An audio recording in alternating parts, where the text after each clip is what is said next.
The new built environment is the political, economic, and social environment of our society, formulated through intentional thought and action, designed to create the greatest opportunity to build the highest quality of life for our citizens, residents, and those subscribing to and supporting the culture of the 242, and which will provide sustainability for generations to come. Dale Happy Knowles. Thinking about how it seems so slow and inefficient to do anything in the Bahamas? Wish you could snap your fingers and voila, the 242 is a smart city. After all, we are one of the most digitally connected in our region. Pause, think about it with intentional thought, and consider where we go from here. Stay tuned and hear what Monte A.Pratt has to say about transforming the 242 into a digital wonderland. Join our co-sponsors Dev Enterprises and Page Investment and our friends of Something to Think About with Dale Happy Knowles. Let us know where you are, what you're thinking, and what you want us to discuss on the topic that we have at hand.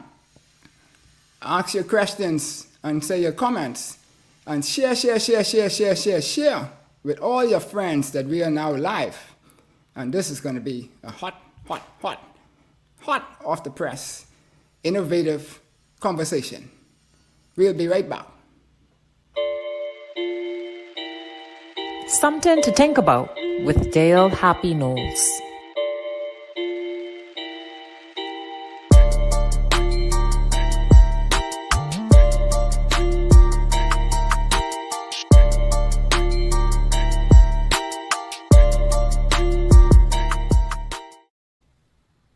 Welcome to Something to Think About with Dale Happy Knowles. What we think, we become. What we radiate, we attract. And what we imagine, we surely can achieve. Let's change the narrative 242. So this evening, we're going to have another vibrant conversation, as we said, innovative in a big way. But before we get into the nuts and bolts of that, last month we celebrated Majority Rule, which gave us access from a political and somewhat social point of view, equal access for all of the citizens. And so this month is the month of love. And so we want to start out by sharing, honoring a man who is big in my life, who defined a lot of the built environment in the Bahamas, Mr. George Victor Cox. Today would be his birthday, and he would be of age today. And I can tell you that if he was around when Hurricane Dorian came along, even though he might have been not able to do as he used to do, his heart will tell him to get up out of his bed and go to Abaco and Grand Bahama to try and establish the new built environment for them. So this evening we have the one and only, the maestro himself of vision, I call it. Because this man has more proposals on his desk than I could probably have written or conceived in my whole lifetime. Monte A.Pratt. Monte, I don't know what A stands for, but I know it's Alexander. Alexander the Great. Alexander the Great. You know, you always got to have some greatness in there somehow. I will name after two World War generals, Montgomery and Alexander. On then, that's how, you know, there's power in the name, and so there's always that. So Monte is a planner, he's an architect, he's a historian, and he also, I consider him to be an author. Writes a lot on Facebook, but he proposes a lot of proposals and so forth. He's also been the Equal Opportunity Programs Compliance Officer and Business Contract Specialist at the Equal Opportunity Program at the Metropolitan Washington Airport Authority. They're up in Virginia. But he has this huge sustainable company here in the Bahamas for, well, it was got to be more than 50 years now. I mean, that Yeah. you've been functioning as elite architect planner. Yeah, semi-retired now. Semi-retired. Boy, that's good when you can say you're semi-retired.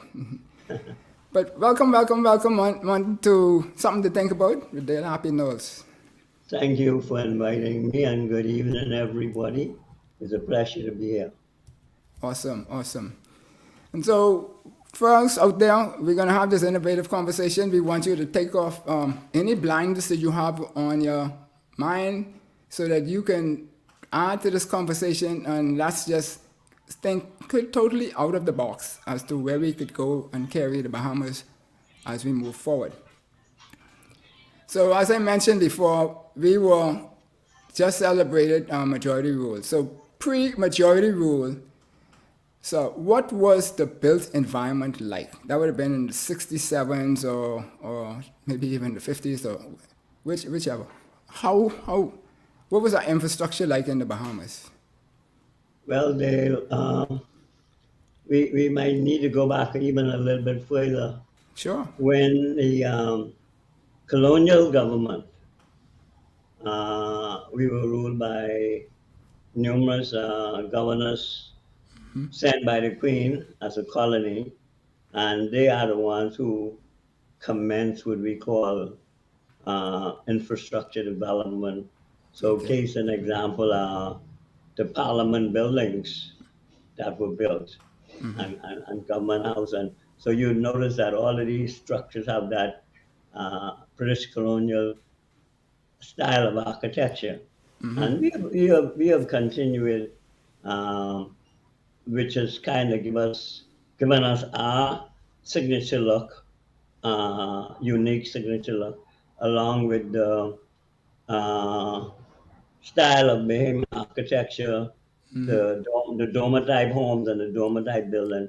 And a majority of the architects are still trying to keep that style so that the Bahamas can maintain its unique look. And of course, the colors that we use. But getting back to what I was saying is, a case, an example of what we could look at in terms of development, the first pier of the Prince George Wharf, for example, was built by the colonial government. And the first pier was the first half. That's the first, what they call the festival center was. And then they added the second half and they made it longer, right? And then the UBP government administration, they came in and their focus was more on dredging the harbor because the large ships couldn't come in. They had to stay over what you call over the bar, and people were brought in by tender, and tourism was growing at the time. And then the next stage was the Penn administration came in and saw fit to build pier number 2.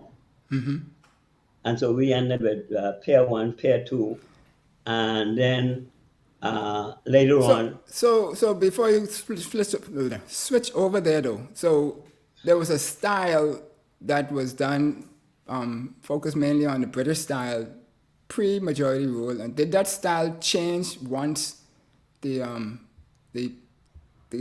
majority government took over? No. The reason why it didn't change, many of the administrators in government, like permanent secretary, PS, deputy permanent secretary, directors, were British. And so the PLP government kept them on because there were no Bahamians at the time with that type of experience. So they were the ones who still made the decision.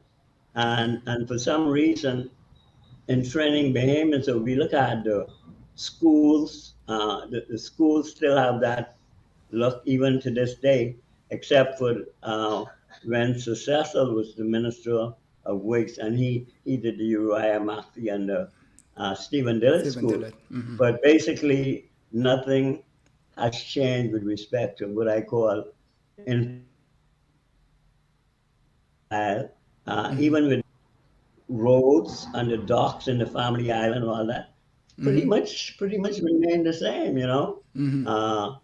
Small bridges, no rail bridges and stuff like that. So there's been no what I call innovative thinking since independence, since we took home majority rule, right? And so with respect to the environment, we are still uh, behind. But I don't want to dwell so long on that. But what happened in those days were when the UPP administration took over, the ministers didn't work um, full time. They were Okay. part time, spent half day at the legislative council doing government business, and the other half day they spent. But they weren't paid by government, right? They weren't paid. They weren't paid. But what they Okay. did was they awarded themselves all the lucrative contracts. Oh boy. So they weren't paid like how the ministers are paid today. And that was one thing that Sir Lyndon did right away. He made ministers full time, and he also gave them a salary with the quicks and all of that, because he didn't want them to be, as the former administration, involved in both the public and private sector, because Right. Okay. obviously it's a foundation for corruption. Yeah. So Okay, that's why you have to declare what you if you have an interest. yes, That yes, puts yes. put in then. Okay. Exactly. And so what they did back then was the various families, wealthy families, it was maybe a half a dozen or more who control the government and who were these ministers. They basically, after the transition from the colonial government, they basically split the pie up between themselves. So certain families took certain sections of the economy, and and believe it or not, that is still the case today. So when we talk about majority rule, as you call it, great majority rule, now we consider majority rule 2.0, which the original majority rule was basically socio-political power, Political. Right. but the basic economic power has not changed all Change. that much. I would say a wider scope. So what you basically have is 15% of population holding 85% of the wealth. Wow. Okay, and that has been spread a bit among themselves. So what I call some of the lesser uh, white Bahamians who were not participating at the level back then. A lot of them now were given the opportunity. So even though the business economic has expanded, it has expanded mainly among the white Bahamians, and so they still control basically the economy, Yeah. okay? But when And you have money, it's hard to take money from money, right? I mean, I don't even think exactly, it's right to take money from money, but we need to find ways just to get others involved in it. And so that's why we're having these discussions, so we could advance people's minds so that they could find new niches and new avenues in order to opportunities to make money. you are absolutely right, because for a case and example, the construction industry was really evolved after 1967, because government buildings had to be built, ministry buildings and all that, roads, airports and all of that had to be built. And basically, except for one or two I would say out of 8 top construction companies, 6 of them were made up of these same families, okay? And maybe two, and then today I think it might be 6 major construction companies, and just as one that is basically black owned. So again, when you look at the street paving and the dog building and all those infrastructure, that is still in what I call the majority rule 0.1 thing and not the The two, shift. yeah. That's why we're Right, trying to move into two so that we could raise and the lid and go to another place. So back right. then, what access did the masses have to the built environment? Was this, you mentioned that there was the same companies that was owned by pretty much extensions of the original UBP families. Right. Now, Did they have access to any other aspects right, of it? right. No, no. Now, in some cases, a lot of, not a lot, several of the big UK-based companies came in, Bernard Stanley, McAlpine, I can't remember the other one, but there's about three or four of them came in to do some of the bigger buildings that the government at the time might not felt that they could have handled, right? Right. So the money didn't go down; it went in the opposite direction to these foreign companies. But what these foreign companies did, they had intensive training where they pull in Bahamians, and a lot of Bahamian became supervisors and superintendents and were actually building these buildings, Right. but they had no share in the ownership, probably getting good salaries. Yeah. And I then think as my uncle time, was one of them at one point. Yeah. probably, and then so what happened, later on they started to split off and form the local, Companies. so that was where the black contractors started to get a part of the thing, and then Mr. Pennon started to cost some of them to get some of these contracts and all of that. But today, if you look at it, they still, case an example is the project that's going on at the Prince George Wharf right now. The other case and example was the redevelopment of Arawak Key in the Arawak Port development. There were six um, basically white-owned shipping companies, and I think the only one that was not was Tenants and Wells Company. Okay. And what Prime Minister Ingram did, he didn't like all of this freight and these big trucks being mixed in the downtown area with the tourists. It wasn't good, 'cause they give all Right. the black smoke. And he brought them together and he said, look, let's move this thing to Arawaki. I think the business model that they came up with was a good one. I don't know if they shared the pie enough, because I think what happened was the six companies maintained, I think, a 60% share.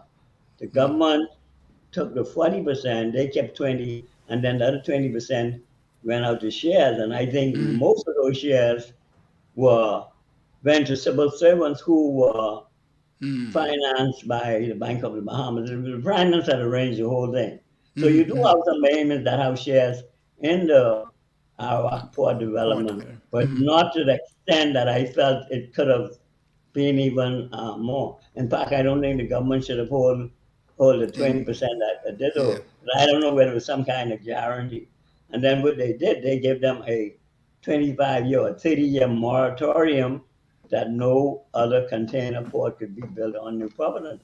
Yeah, no, So 20 miles. 20 miles, which pretty much takes care of all the deep water harbors in the yeah, nearby. Yeah. yeah, but Yeah. also as a time period, I think too, Yeah. that Yeah. Yeah. that goes along Yeah. with it. So So, that's Manny, a go ahead. no, I was gonna say. So, tell us some of the people when once these companies, these foreign companies, started to embrace the local persons and train them and stuff like that. Tell us some of the names, some of the people who were involved in trying to change the landscape of the Bahamas. We started out talking about my uncle George Victor Cox, but there had to be some others. I have a picture somewhere which shows a couple of people on the table. So you show some names and then I'll show that picture. Yeah, well, you had, for example, the Cargills who got into the construction Okay. business. There was Tony Pratt's father. I'm trying to remember. There's a number of them.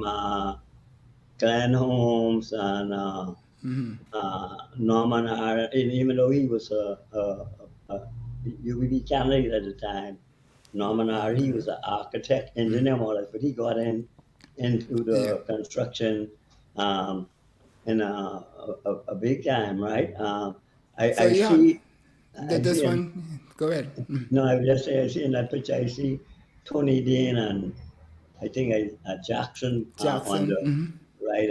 I'm trying to see the guy who's thinking. But He this was is what handy. you had. This is what you had back then. The British and the white Bahamians still basically control, even though people like Tony and George, your uncle, uh, all who have had the opportunity to work with, uh, their services were used right in terms of their profession and all that, but they didn't share in what I call The like prophet. ownership. Exactly. And Yeah. so, Well, a lot of them also would have been to the table because they went off and got um, high quality elite educations exactly, at exactly, universities like exactly, McGill and the rest of those. exactly, exactly, So exactly. I think those that made it hard for the foreign entities that you spoke of there to ignore the Yeah, local but component. I don't want to digress, but I want to share this with you. Um, when Cecil, he was inside the time, was the first minister of works, right? What he did, and I always say he had a heart for the people. What he did, for in the case in the group that I was involved with, uh, he came to us and he said, he always had young men around him, mentoring them, uh, not only politically but business wise and all that. I grew very close to him after he became the MP and I relocated to Freeport and he shared a lot Okay. with me. But prior to that, right? Um, Successful was a visionary, like Mr. Penland, beyond his time. So what he did was he said to us, okay, I could help you all, but I can't help you all individually. You all have to form yourselves into a group or a team. And so a case and example was led by Arthur Colebrook, Okay. Arthur Maycock, Ben Albury, myself, and I think Alexander Johnson. I think he might still be the Minister of Work. We formed a architectural team, Okay. and what he did, he gave us the contract to design the Uriah McPhee and Stephen Diller's school. But what Cecil did that was different from what's been happening and still happening today, the Bahamians had the contract, but the consultants who came in from Florida, they worked for the Bahamians. Okay. So there That's was the what right that's way what around. Yeah. that's exactly right. Because what happened was when he said to us, and he shared with us, he said, look, I want every child in the Bahamas to be in a air-conditioned school with the right environment if they're going to learn. And so this is where the idea of the Uriah McPhee, the windowless school and the air conditioning. But one of Yeah. the problems we have in the Bahamas, we don't maintain them. So the schools wasn't maintained properly. So after Cecil died, they Yeah. wasn't as successful as they should have been, right? But the point that I'm making was he put us in charge. Then the second thing he did, and this goes towards what I call the new built environment. A lot of people don't know it, but the ongoing New Providence Road Improvement Program is Cecil's brainchild under him as the first minister of works. And I Yeah. remember this quite well because, again, what he did, he said, okay, I want you all to design these roads and lay these roads up. You need to form a company. Island Engineering was formed, it was headed by Nigel Bain, who was Clarence Bain's nephew, Basil Nemore, who became a road builder, Right. Fenton Nemore's father, Father. Right. um, Gerald Evans out of Exoma, Don Sanders, I think his son was the deputy speaker. Right. And the interesting thing about it, what happened was my first job when I came out of high school, well, I started in architecture and construction as a summer student at 14. But my first job when I came out of high school was with lands and surveys, so which they call Crown Land. Right. And so I went into the mapping and the topographical survey area where we made the maps of the Bahamas, Right. right? So I got a taste of both sides. And what happened was, because of that, I was kind of split between the architecture company and the engineering company. Okay, but we were assigned to lay out all the roads that Roads. you Okay. see here today, the east-west highway. These maps and things ain't just been laid out, you know. The 22 corridors. They getting ready to do the Gladstone Road corridor. Okay, East Street was supposed to be widened, but I think they waited too late and too many buildings became close to. But East Street was supposed to be Right. widened from From a long time. Prince George Street to South Beach. Right. Okay, and so you all of these corridors. It was a comprehensive map called the New Providence Road Improvement Program. So Pinland did the Samila Butler Highway and part of the Thingham and the East West Highway. Then Perry came in and he did the Tonic Garland piece and the other piece. Then Hubert came in and he did the inner city and Yeah. Going Prince to town. Charles, Prince Charles and all that. But that plan was the vision of successful Wallace Field in terms of his knowledge for infrastructure development and new built environment, as you put it.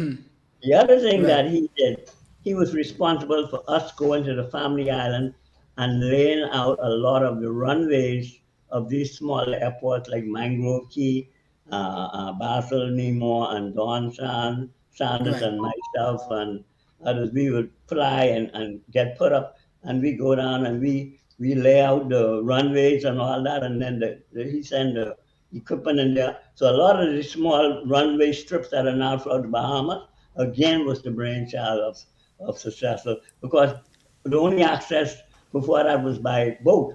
Yeah. But I You think know? back then that that original cabinet or those cabinets had a lot of persons who brought value to the table individually and could stand up individually. Whereas somewhere along the line, we came about as a people where we believed that we could only work in unison. I mean, there's nothing wrong with harmony and unity, but Right. thought has to be individualized and it all come together and blended for the best solution. But if we're Right. all thinking the same way, we'll never get the best solution. Right. I guess I should say it that way.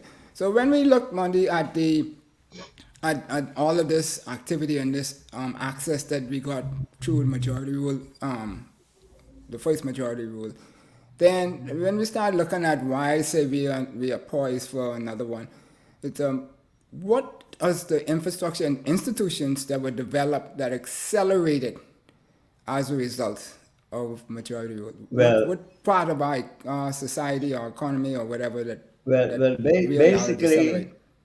basically, it's always to talk about who was the best prime minister and all that.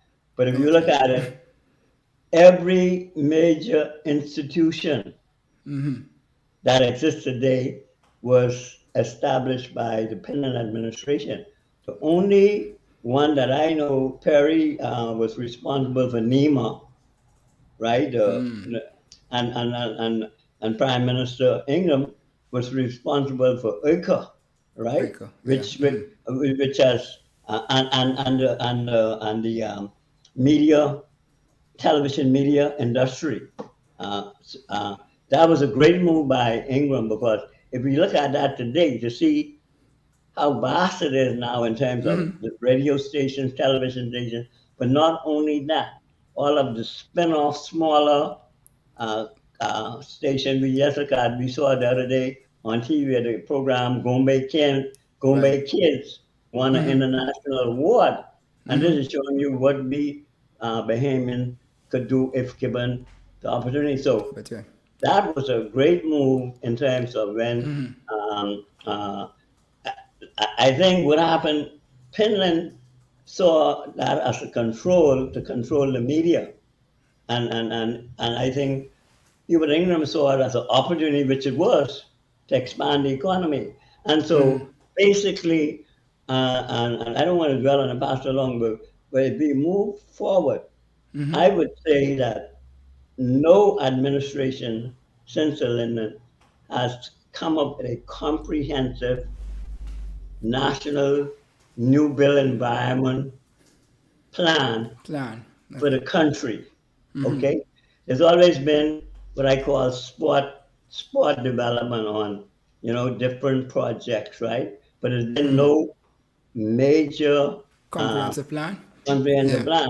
And I don't want to go there because I don't want to waste time in that area. That's the part Yeah. we can't do that. Yeah. But interestingly enough, just yesterday, I believe the government says a new day, and I believe so far I feel as though they are moving in the right direction in terms of seeking advice and getting more Bahamians to participate, Okay. professionals, right? And what I mean by that is, yesterday, Prime Minister Davis said it doesn't make sense to focus on just opening the hotel in Grand Bahama, but we Right. need to more or less look at a comprehensive development strategy for Grand Bahama that include other things. Because he said, for example, what's the use of getting the hotel all open up and the airport ain't working?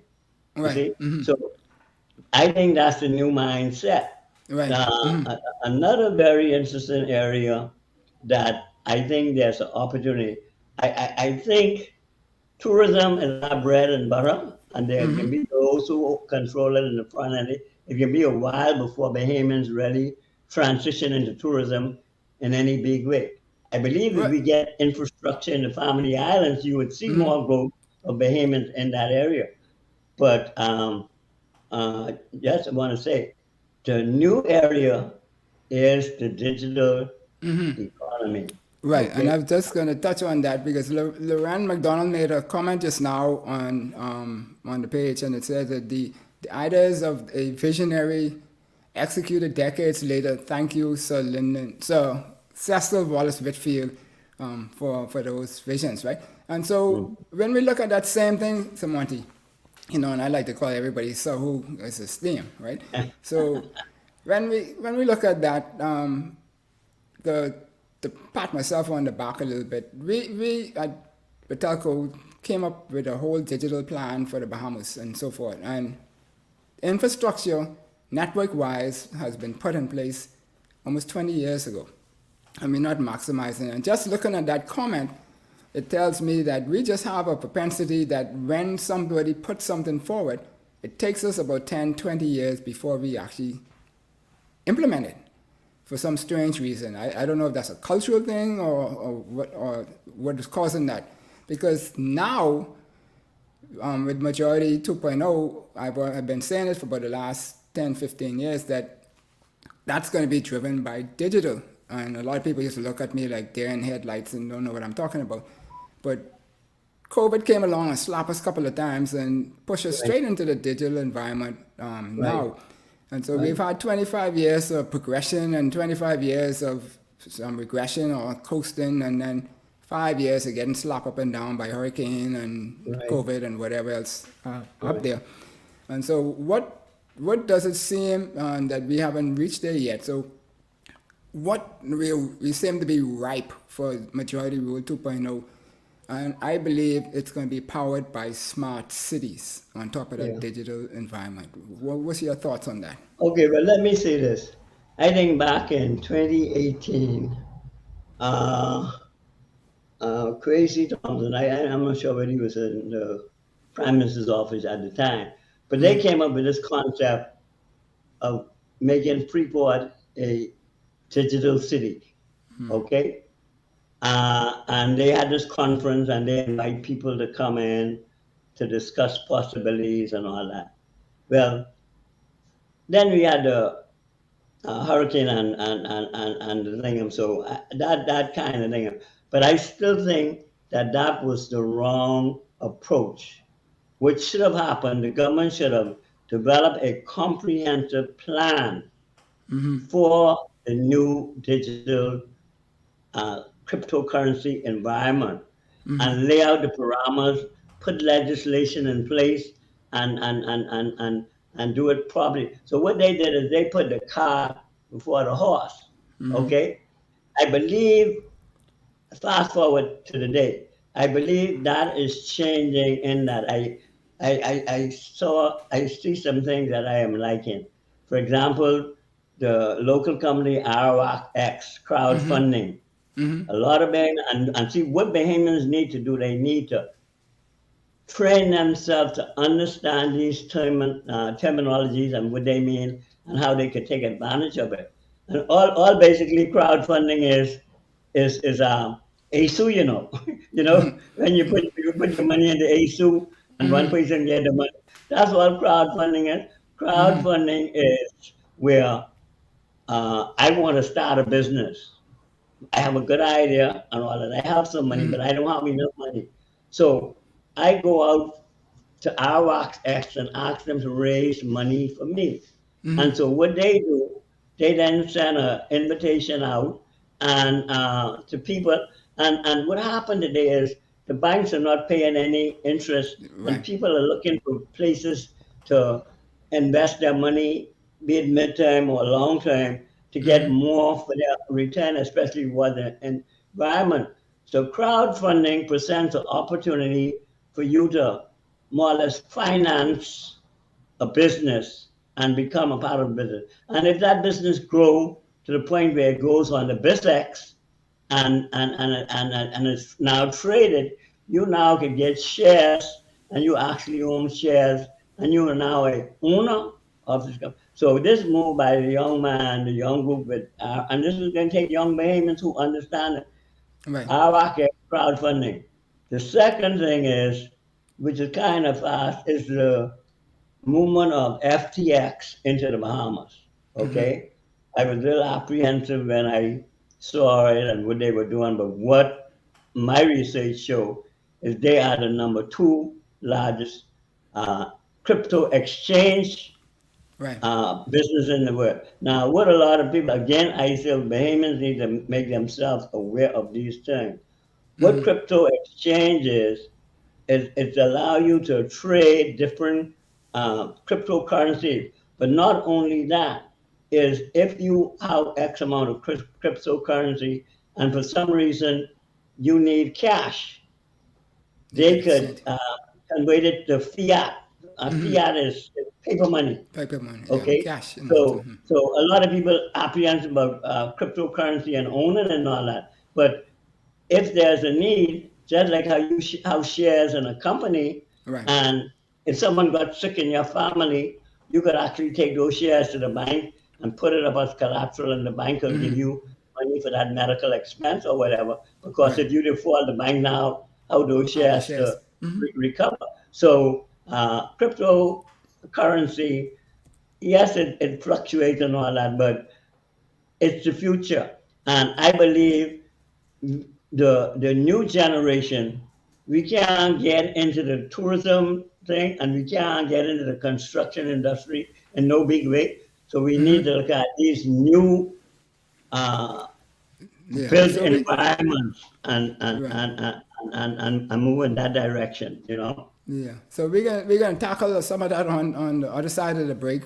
We took second break so far. But I wanted to just say this one thing.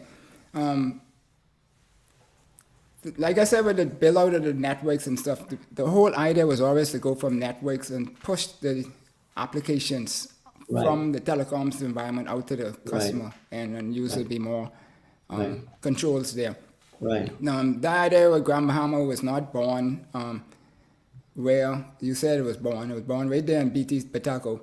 But I give the government, under the minister government, the credit for being able to execute it, to take the chance and take the step forward on actually moving with an old idea, which is almost 20 years old itself, and so forward. But I mean, this is the thing. We need to be able to get to a point where we're going to listen to the young people. I mean, I would have been young then, but there's young people now who have all kind of ideas, but we're not listening to them, and so they could help us move forward. But we're going to tackle into that a little bit on the other side of the break and so forth. And so you've been listening to Something to Think About with Dale Happy Knowles. I'm here with Monte M.A.Pratt, the great one, named after two generals, and so forth. And he's given us a wealth of knowledge on history. And as we go after the break, we want to start moving forward in a big way as to how we could advance the Bahamas and the 242 as a whole to new levels, raising the lid and going higher and higher for the benefit of us all, as we said in our new built environment definition. We'll be right back.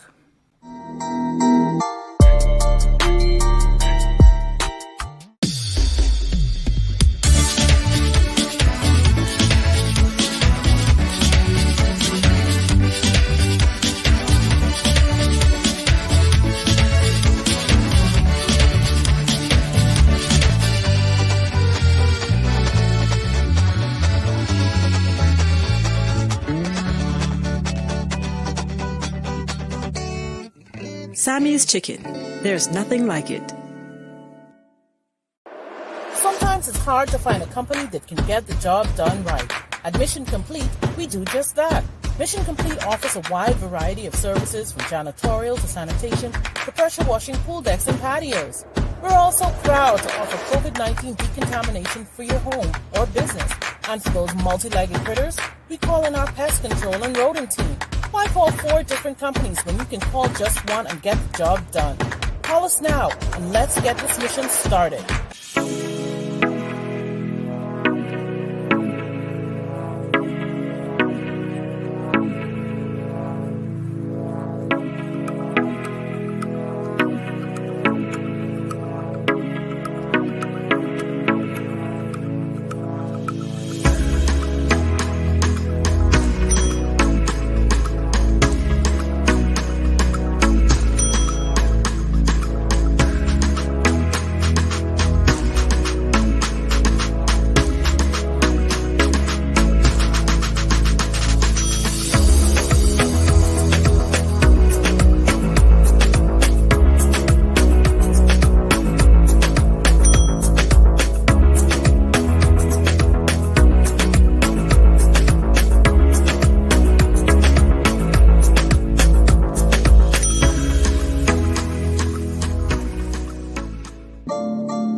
Welcome back to Something to Think About with Dale Happy Knowles. We're here this evening having an innovative conversation, taking us back in time, but we want to now move forward with Monte A.Pratt. I call him the planning architect extraordinaire, man who has a wealth of knowledge, a wealth of information, a wealth of proposals that is sitting on his desk that needs to be implemented in a big way. So we need to reach out, dig in our pockets, and get those things rolling. You investors out there, contact him. And you can have many investments in place that could build great wealth for us here in the Bahamas. So welcome back, Monte. Thank you. Great. And so we talked a little bit before, touched on the youth and the like and stuff like that. And so when we look now at this, as we said earlier, at the new built environment, as we've been talking about all along, we want to look at the new built environment. And so if we put that up on the screen in a second, part of the cornerstones of this new built environment in my mind is the smart city, right? And smart cities, the British Standard Institute defines a smart city as the effective integration of physical, digital, and human systems in the built environment to deliver sustainable, prosperous, and inclusive future for the citizens. And then Cisco, the big guys, defined it as the smart cities as those who adopt scalable solutions that take advantage of information and communications technologies to increase efficiencies, reduce costs, and to enhance the quality of life. Now, that's the one that I know the most. And there's a bunch of definitions. And part of the challenge that they have in the arena is there's no one agreed definition of smart city. But the one from Cisco is the one that I think, in my mind, is what goes to. So when we look at our new built environment, which is basically to have a sustainable solutions and environment for generations to come that covers the whole scope, then we see smart cities as being a cornerstone for those things. So what was your take on that? Okay, well, what I like to say is that the good Lord has created the Bahamas so uniquely that there's no other country in the Western Hemisphere with our makeup in terms of being an archipelagic nation. Right. Okay? But not only an archipelagic, they're archipelagic nation, but they're basically shallow water. Right. What we have is shallow, deep, the tongue of the ocean. Right. It's just unbelievable the way nature has caused the Bahamas to come about. And what I mean by that, I want to go back to us not exactly copying what other countries or other nations do. So the term smart city, I would like to turn that into smart islands. Islands, yeah. Well, 16 major islands that the Ministry of Tourism focuses on as destination islands. And we can target those same islands. And again, it fits in with my idea of developing six economic zones for the country, because so we cannot micro manage the Bahamas anymore. The Bahamas, and I keep saying this, we always say is 100,000 square miles. The Bahamas is almost 140,000 square miles, because we normally don't remember Key Sal, which is out to the west between Cuba and Florida. But that area, even though it's mostly water, is exactly the size of California. Do you realize, and I say this so people can understand the size of the Bahamas, a jet plane flying from Inagua at 500 miles an hour will take 1 hour to reach Grand Bahama? Okay? Yeah. 1 hour, a jet plane. So that gives you an idea. That's halfway to New York. Exactly. Each of these islands have their own unique makeup. Inagua is right on the edge of one of the world's busiest shipping lanes, okay? And so what we need to do is we need to look at each of these islands and per se come up with I would call an anchor development for each island that would be the draw to get, not only the draw to get some of the population out of Nassau, but the draw to get, and one of the things Bahamians got to get over this thing about foreigners, okay? To buy, everybody don't know what to buy. To buy our 11 million people, and only 1 million to buy local, the other 10 are foreigners. So if those 10 million people leave to buy tomorrow, what happened to all those condominiums and apartments? So we got to get this thing out of our head. What we need to do is make sure that we have the laws in place that we keep control politically about, but we need to open up and allow people to come in without feeling this foreigner xenophobic and stuff, xenophobic and people who want to invest. But my thing is, I think one of the areas where there's a great opportunity with respect to Smart Island is blockchain and cryptocurrency industry. And so let me explain for those who don't understand. Blockchain is a series of computers that are connected all over the world. They're connected to each other. And what happened is when a person does a transaction on their computer, that information goes to all of those computers and it locks in. Right. So person can't go back and change the document or whatever they did because it's now distributed among this web of thing.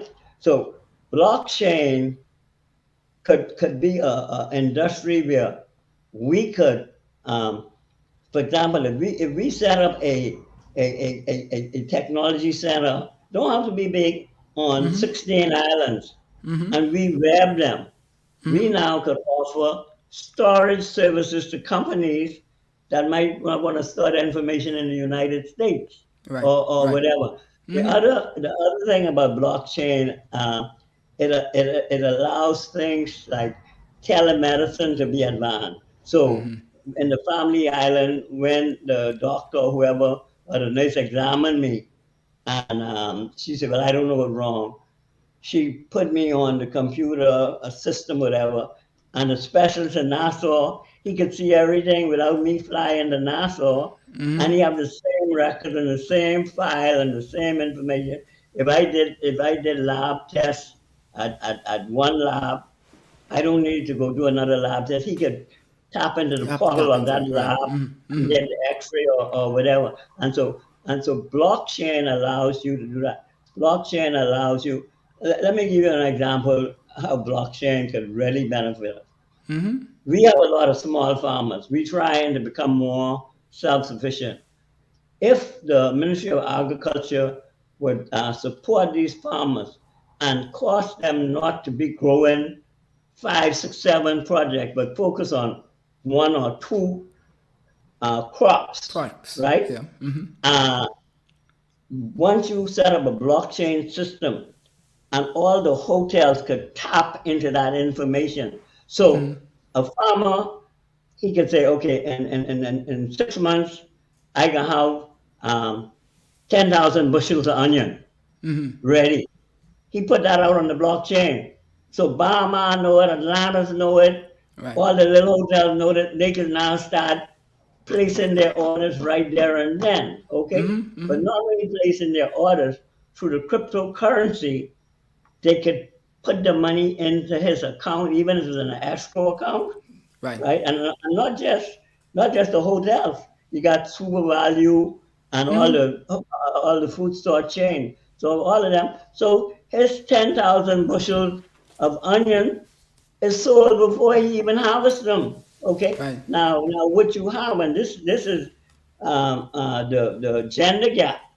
You have 3- and 4-year-olds who could operate these smartphones, okay, and know the technology. You have the older set. I call myself unique. I in my 70s, but I challenge any teenager in terms of knowledge and technology with respect to programs. And I taught myself, and I learned a lot when I was in Washington. However, the point that I'm making, okay, these farmers, they could grow the thing, but they don't know how to get on the blockchain system and put their inventory on it so people know. But their grandchild could do that. Exactly. Right. So it could become a family affair. And guess what? You ain't need no office. You could set it up in a bedroom in your house. And so when he tell his granddaughter, in 6 months' time, I can have 10 bushels of onion, 1,000 bushels of onion to sell, she go on the internet and on the blockchain, and she send that information out, and that can be sold before. So this is the area, the direction I think we need to move in, because we're not at this time going to tap into the tourism business in any big way, right? Well, and there's 2 things to that, though. I mean, what you were saying is spot on and right in line with what the digital evolution rollout was intending to do, right? We just multiple years behind.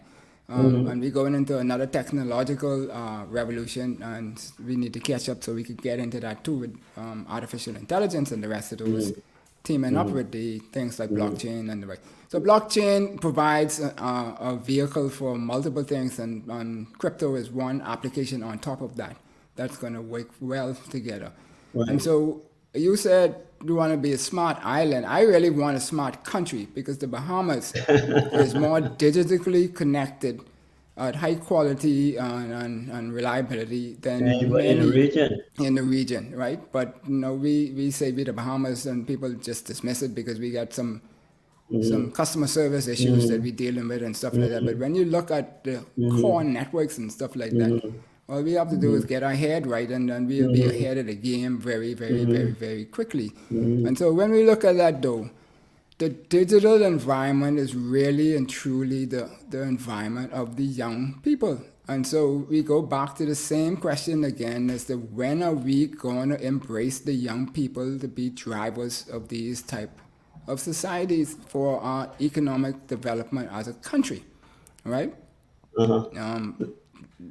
What was how do we get that to happen? Well, let me say something there that I think we still stuck with this British colonial style of construction and development.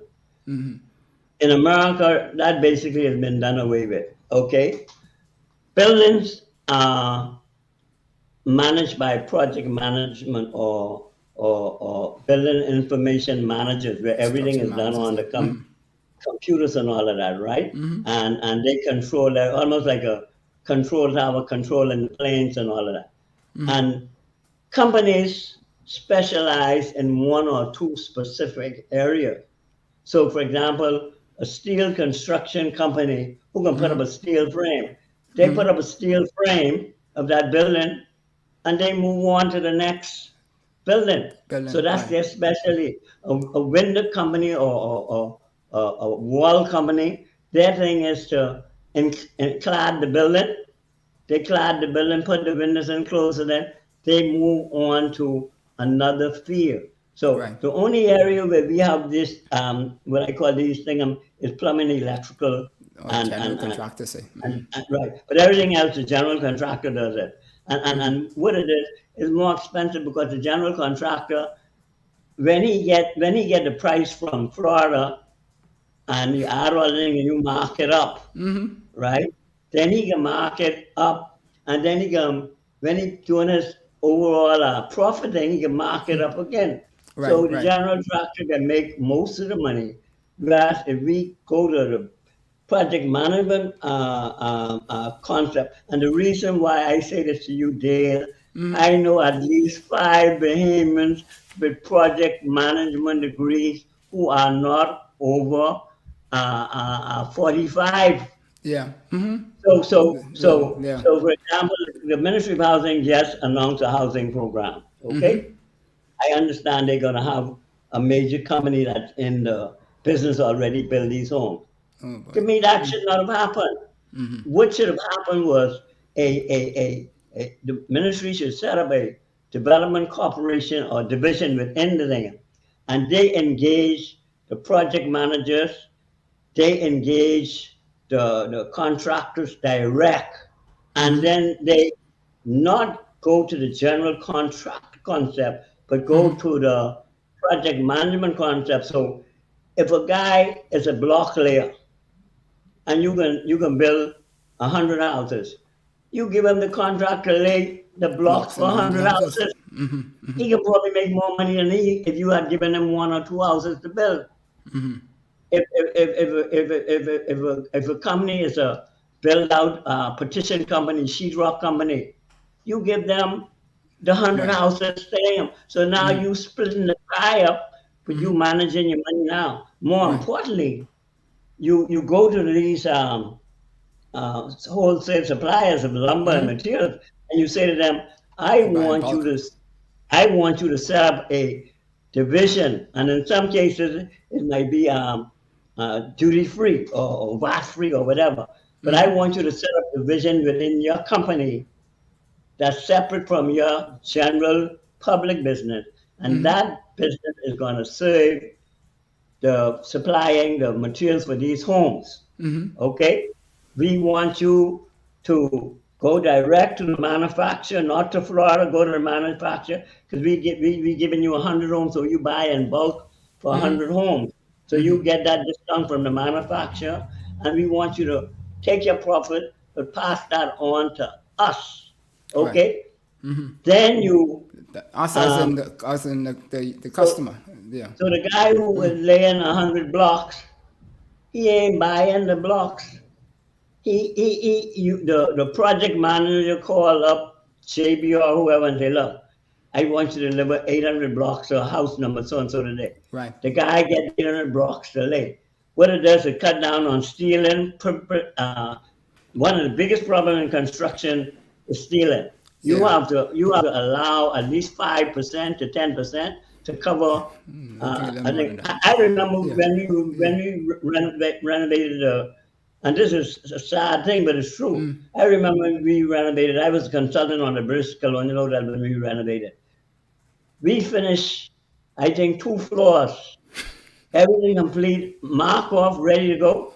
The next day they came, all of the fixtures were gone out of the bathrooms, right? And it got so bad that they had to engage the police association to do security on that building. So stealing is one of the biggest problems. So if we tackle these areas, we'll have more money to do more things and share the pie, and you have the trickle down economy. I only do the housing as an example because it's a current thing, but it can be applied in any case.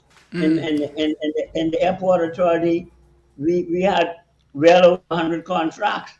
I think we might have 1 or 2 big general contractors for specific areas, but the rest of those contracts were project managed. We had a top project management. But you all also had, Monty, an equal opportunity program that allowed the small man to actually play in that space without the big man to do. So, I mean, like you say, you have to look at the holistic picture in planning these things. You can't just, because we like to take a piece of something and run with it, and then we wonder why we bucking up. Like you mentioned with the Grand Bahama tech thing not working. But, you know, if they went back to the people who had the original ideas, then you would know how it was envisioned, and then they would get a bit. But not to dwell on that too much. So, and what I was going to say on what you just said is that blockchain as a whole is an excellent technology in order to manage that whole process that you just talked about, you know, and make sure to keep it efficient and flow. And that's what digital does with. So when we look at this now, let's say the smart country or the smart islands, as you want to call it, what would be the advantages of us doing it on those islands that you spoke of at this time? What will it facilitate? Yeah. Okay. Let me take it to another level there. Malta and Iceland, right, are 2 of the most successful mining companies. You know, cryptocurrency. You mine them. You need a lot of computer, and you need a lot of electricity to do it. So Iceland has one of the largest solar power grids that support these mining companies in Iceland, and the same thing in Malta. Malta in the Mediterranean, I think it's about 3 or 4 islands. We have 700 islands. Okay, Malta is doing a tremendous business in hosting companies for mining and cryptocurrency and stuff like that. So mining is another level. The what I call it, the top of the crypto business, and not only that, we could then bring in the experts to mine a coin for us, or a coin for the Caribbean or whatever, and put it out there. And once that happened, you just like how when Prime Minister Ingram did the media and the television, everything will open up. So now what you have to do, you have to build these specialty buildings that are hurricane proof, waterproof, because the equipment is very, very expensive. Nearly every island in the Bahamas has a hill over 60 feet. Even Grand Bahama have a little hill, right? 'Cause that's the flattest island out of all. But South Abaco down on the eastern side. They go up to 150 Elutra. So in terms of uh, locating these specialty uh, technology warehouses, right? We say that, and then the other thing is we on limestone rock, solid now. In the state they have to deal with flooding and all kind of things, right? But the point Right. I'm making is building the infrastructure. Just how you talk about building the Batelco Right. infrastructure, you have to build this infrastructure. And so these are the things. So when companies realize, okay, there's a mining facility in Eleuthera, they might want to relocate to Eleuthera to tap Right. into that. And so this is what we need to do in terms of what you call 2.0, Right. a majority rule to get the wider Bahamian look here, Access. you have some innovative talent, and most of them, a lot of them young men doing a lot of crooked things. They could be Yep. Yeah. using that, Yeah. So Monty, you know. you touch on it in a big way because um, I think we need distributed planning, as you were saying, because through those islands, as you mentioned, because the Chinese plan for 50 plus years and we plan for minus 5 years, right? And so forward. But if we look at that whole picture now in terms of how we gonna advance that forward, um, Madam Producer, you want to put up that picture I have there with all of the different, the greenish looking one with all of the different things on it. So the smart island, yes. We said city here because I only use city because most people know what smart city is, right? Or they've heard of it before. If I start talking about smart island or smart country, they might not know. And so these are just some of the areas that you put in the digital environment. And in the digital environment, in the smart environment, it will be a duplicate of everything that happens in the analog or the real environment, but in digital, and then it'll happen much faster, much quicker, more security, more stability. Once you put the proper gatekeepers and stuff like that in place to do the different things. But you can take that down. So if we look at all of this now, I'm thinking if we have all of these things in place, then what we could then do is, even in tourism, what you coined when I was talking about the time sharing, digital time sharing in Grand Bahama, and you coined it a digital wonderland. All of the things that people come to the Bahamas to do in relation to tourism, we could mimic that in the digital environment. And so the people don't even, COVID would have been a joke because those people would have still had access to the Bahamas, but through virtual, in essence, let's call it virtual reality. But it could have been done digitally if we have this type of cities put in place. And like from all of the tourist aspects, whether it's on the sea, the sun, the sand, anything to do with tourism, we could also do it. And I'm only saying tourism because that's our bread and butter and that's what people seem to still understand. But like you say, it could be any industry that we use it and start it as a pilot or move forward as we go forward with that.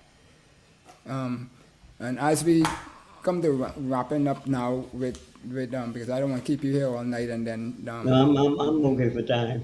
Okay, your people start fussing me out. But no, I'm okay for that. Okay, so once we erect these cities now with these aspects to be able to do these things, what do we need to do to move forward with these development? How do we get that to be actual motion? Go ahead. Dale, I want to piggyback on the diagram you just put up on what you said. Okay, go ahead. In a specific area. And anyone who's listening to me, I want them to Google the Internet of Things. Yes. IoT, okay? And what the Internet of Things basically is how we maximize the use of the internet to improve our lives socially, Right. economically, job, whatever. Okay, so let's kind of break it down in a small way. Okay, Okay. so let's say we build out a smart country. Most of the stuff already in. We will have to upgrade. We'll have to go to 5G and all of that. Right. But a tourist come to the airport, rent a car. Don't know, when we used to go to Miami, we pull out the map and we plot. This is what I'm calling a Wonderland, right? So when right, so when he jump in the car and he press the button in the car and he say, "Take me to Grand Lucaya." All he got to sit behind the wheel and don't touch nothing, and the car can take him straight to the hotel. It can stop to every light. It's safer than a taxi driver. It can stay within the speed limit because everything is controlled and monitored by what we call the Internet of Things. Those buildings that you showed with all those antennas, that's the system. Okay? Right. A wife to wake. Before she go to wake, she put the roast in the oven. Okay? The roast got to cook for 2 hours, but she getting off 5 o'clock. 3 o'clock, she could go on her smartphone and tell the oven, start at 350 degree. Yeah. When she reach home 5 o'clock, the roast done. Yes. Okay? The refrigerator. Okay? When you go to the fridge, on the front of the fridge is a screen. Okay? Yes. The minute you run out of mayonnaise, you touch a button. That thing, what that then do is that create a list for you to go to the food store. But even more importantly, if you engage a company that deliver food, you just send that list to that company and they can deliver what you missing out your fridge. Right. So I mean, this thing is so Yes. vast, and we ain't talking about no this and now. Yes, This and that's is why I now said, Monty, there. this it is now, and it should have been before now, but we slunken. To say it in our way, we slunken. And that's why I tell people $100 billion revenue for our country is a small thing. That's a joke. But they seem to think That's a that joke. is a big thing a to deal joke. with and stuff like That's a that. But joke. when we look at the whole picture of things, when we see that, and when I say that the Wonderland, before you don't take it off the screen, the Wonderland is, if somebody walks past Columbus statue or Somalo bus or whatever, then automatically pops up on their phone some recording or some information that tells them where they are, what is significant about the space. If they go through McCullough Corner or they pass in the Mortimer's Candy Kitchen and so forth, then it gives them some history on that, and then they might want to walk in the door and buy something from these people. All of that is a part of smart cities. Even security, it could say you are now in a high crime area or whatever, and that type of thing to the tourists or visitors to stay safe. So you could do so many things with it, and it ain't as complicated as we think. But I know we're getting ready to wind up. But one of the things I believe should happen, and I think the Prime Minister hit the nail on the head. But what we need to do, and what Bahamians have to realize, like I said, the Bahamas, we got 700 islands, and we spread over almost 140,000 miles. That's a lot to develop, okay? Yes. So everybody ain't looking at overnight thing. We have to systematically put a plan in place. And like I say, I have my concept for my economic zone. And we look at them individually. We look at placing teams to manage those particular areas. But more importantly, we do one of them. And I honestly believe, my northern Bahamas territory that integrates Abou and Grand Bahama could be the pilot project Right. that we could test this. And if it work in Abaco and Grand Bahama, it can work other places. Oh, for sure. Sure. Yeah. And so we could expand agriculture. And we talk about the onions and all that. But what about the fisherman out on the water when he catch and I think they should ban export of lobster and ban the export of conch and save it for the Bahamas and the hotels and Bahamian. And if someone want conch and lobster from the Bahamas, come they to the can Bahamas, fly and get it. Okay? But the point that I'm making, getting back, the fisherman down in Niagara, it can take him 3 days or 2 days to get to Porter's Key. If he on a smart system on the blockchain, he could sell his whole load of fish before he even reached Nassau. So when he put up the Porter's Key, Bahamas got their freezer truck there. Bahamas Foods got their freezer truck there. Everybody got and in couple hours, all the fish that he catch gone. He got his money. He can prepare to go back out to sea sooner. Yeah. So, I mean, boy, anyway. Yeah, no, listen, the ceiling, if we take and be, as we say in the new built environment definition, we have to be intentional about this. And what we're doing on a big part over the last 25 to 30 years is basically we're not intentional about whatever it is that where we say we're going. We say things, but we're not really putting the commitment and the meat and the resources behind implement any one of those things in any big way, and so forth. And you talk about earlier at the beginning about us not having a national plan or a comprehensive plan. I'm sure in my lifetime, and I'm sure it should be more so in your lifetime, that I could count at least 5 or 6 either attempts or partial programs that was done. But the question is, do we actually put these things together or continue them when a new administration come, or we just shelve it and start over, right? Which to me is wastage and so forth. One of the things I think has been hidden in the Bahamas is Bahamians, they get upset with administrations when they don't right. But ain't no government can do much in 5 years. The government need at least 2 sessions to get something comprehensive done. And so we've been changing government for the last 25 years. And every time that new government come in, they stop whatever. I think this is the first time I think that I see this administration seem to be continuing with contractors and stuff like that. But in order to get something done, see some projects run 5-10 years. So, so for example, and then another thing we need to do, I'm not just talking about doing these things. We got to look at every one of these things from a revenue generating process. Bahamians don't like to pay, okay? Now, we putting in all these highways and roads and all of that and all that. We could improve the traffic flow, for example, by doing overpass, okay? So, for example, if we did an overpass at the junction of East Street and East-West Highway.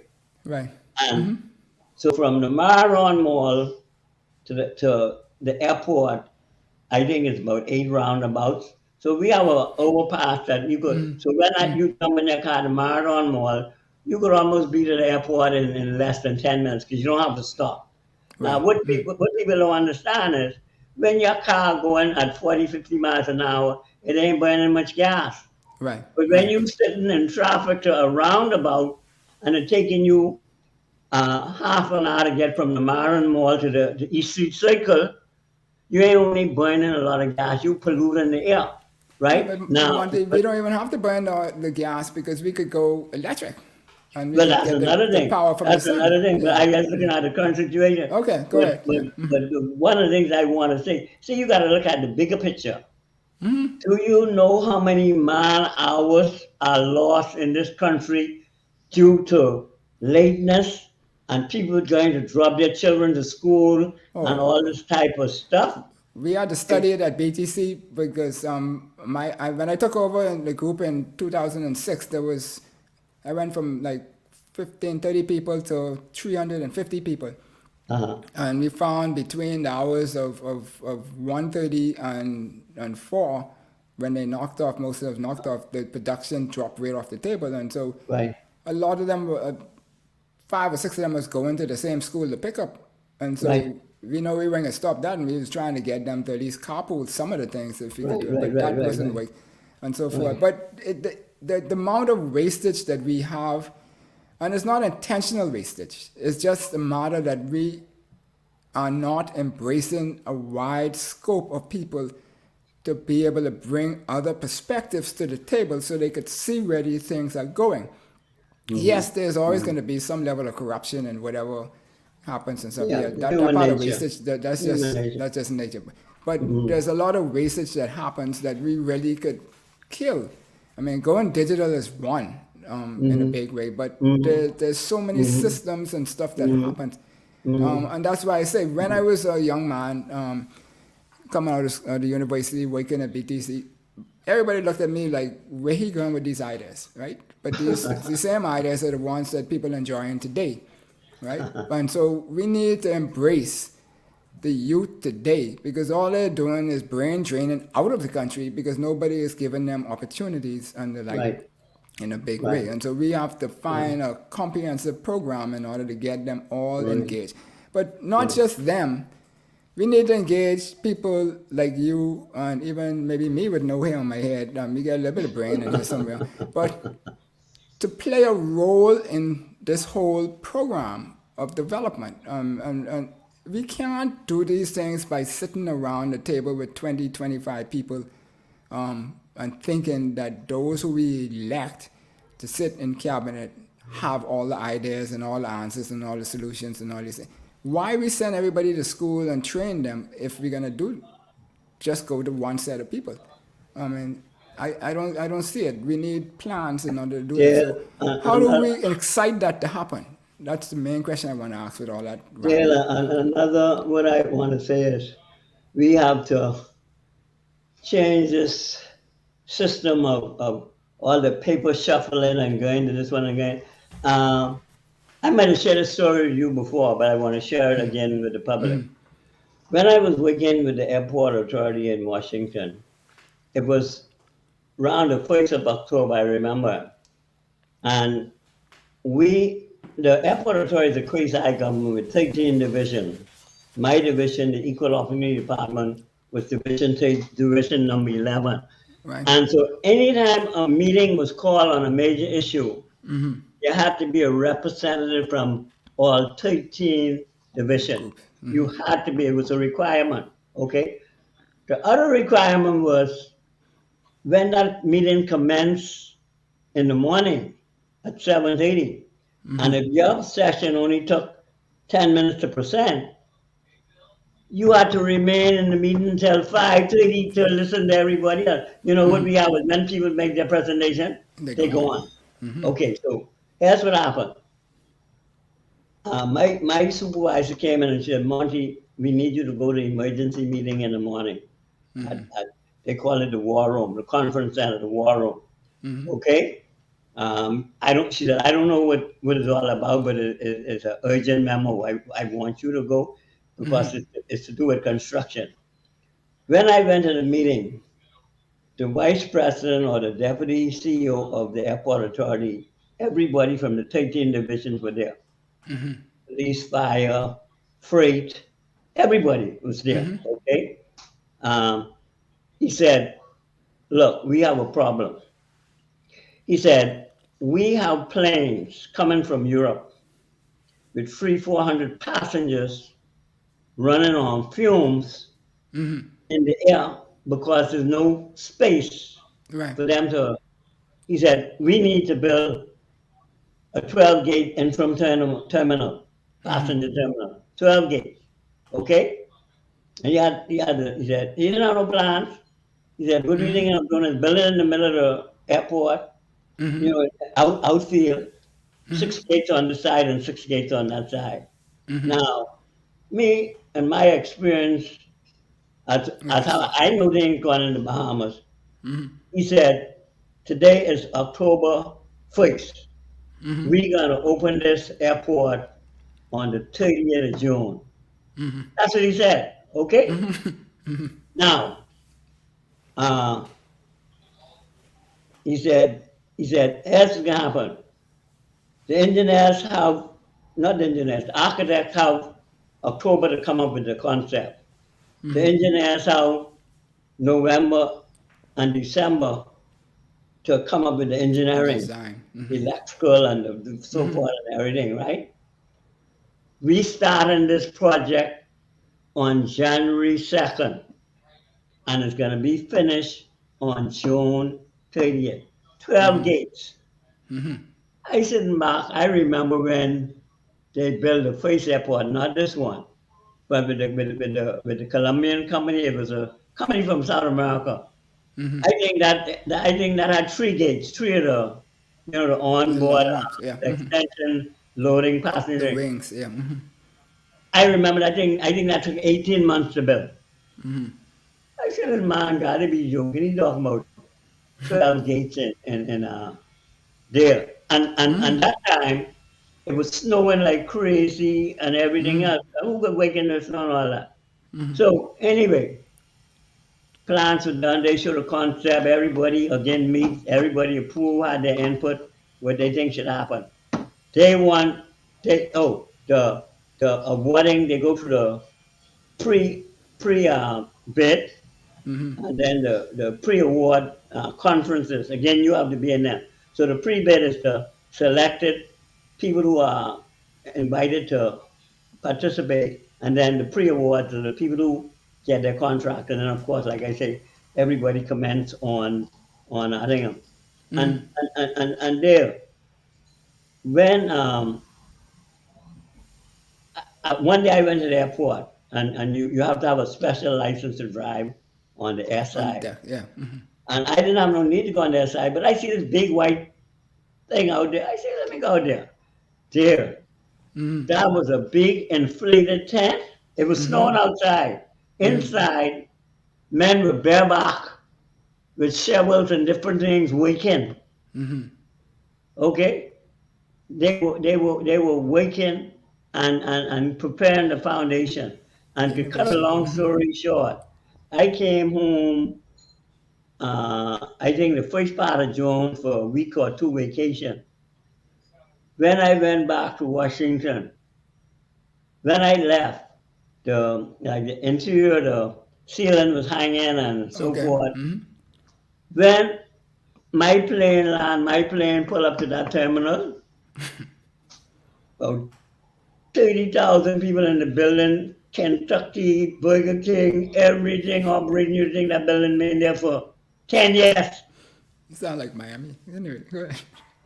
Finished on time, and here's the thing about I want to say about the concept of project management.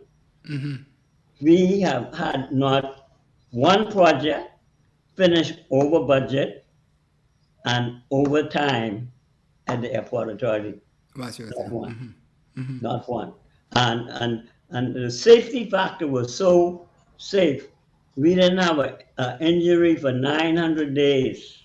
Wow. And 900 and some days, and the insurance company gave the airport authority money back because there were no injuries. But the point that I made is comparing how we go through all this paperwork, and you got to bid, and you got to do this and all that. The development of from the concept idea to the end of December, all the construction documents were in place. And the bids were in, and from January 1st to June, the construction was done. And that's how you save money and you do that. And again, they use the equal opportunity program where everybody got a piece of the action, and that was that was another reason why it goes so far. You know, Virginia has a lot of soil, and then they got to put a lot of piles down. So the pile company coming doing, the foundation company coming, the steel company coming, and they come in and they go. and there ain't no one general contractor who running everything, and he can't move because he waiting for payment and all kind of foolishness. Yeah. So I don't know. Yeah. So we just gotta keep prodding and keep pushing that this attitude and this narrative that we're trying to build change and take up root in our people and become contagious. More so contagious in COVID, so that Yeah. this whole new way of doing things Yeah. is become the norm. Yeah. The new built environment, as I call it. Well, like And so I said, forth. I am pleased with what I see. The attitude of the new administration is, and hopefully, I don't know, I might get to sit with them and share some of these ideas, and it's a new day, so you got to have a new course. You can't Yeah. you can't Can't do continue the with same the thing. old Yeah. traditional, the same thing, doing it, expect to get better results. Yep. Bahamas here, they've been doing the same thing over and over, and how they can get better results. You Yeah, know, yeah, yeah, yeah. you know. But Montgomery Alexander Pratt, I should say, the general squared, as you know, people who in the science world know about squaring. I'd like to thank you kindly for taking this time today, and also to take the extra time to continue to share. I know you could go on for another 2-3 hours, because I know you don't sleep. You're up all night, but thank you. But is there anything you would like to say to the general public before we break off? Well, I believe we are to a place of shifting from the majority rule 0.1 to beginning majority rule 0.2, where we can get more participation economically, get more young people involved. We have a small population base, man. We can do this, okay? And so, but the powers that be has to sit down and listen. And like I said, I believe the prime minister hit the nail on the head, and I believe we can take the Grand Bahama Northern area and use that as a Pilot. pilot concept to see how this concept will work. Because you don't want to plunge full head into something like that. But I think there's a tremendous opportunity. I believe it will bring a lot of people back to the Yeah. Northern Bahamas, Grand Bahama, and Abou, who left as a result of the storm and economic reasons and all of that. And I just think it can work. And I think in the meantime, we look at the other areas of blockchain and the cryptocurrencies, and like I said, we ain't touch on, we touch the top of the iceberg. Yes, yes. And that's what I always said to Vincent Vanderbilt Wallace and the rest of those, that we only scratched the surface of tourism. So it's the same thing with all of our other services.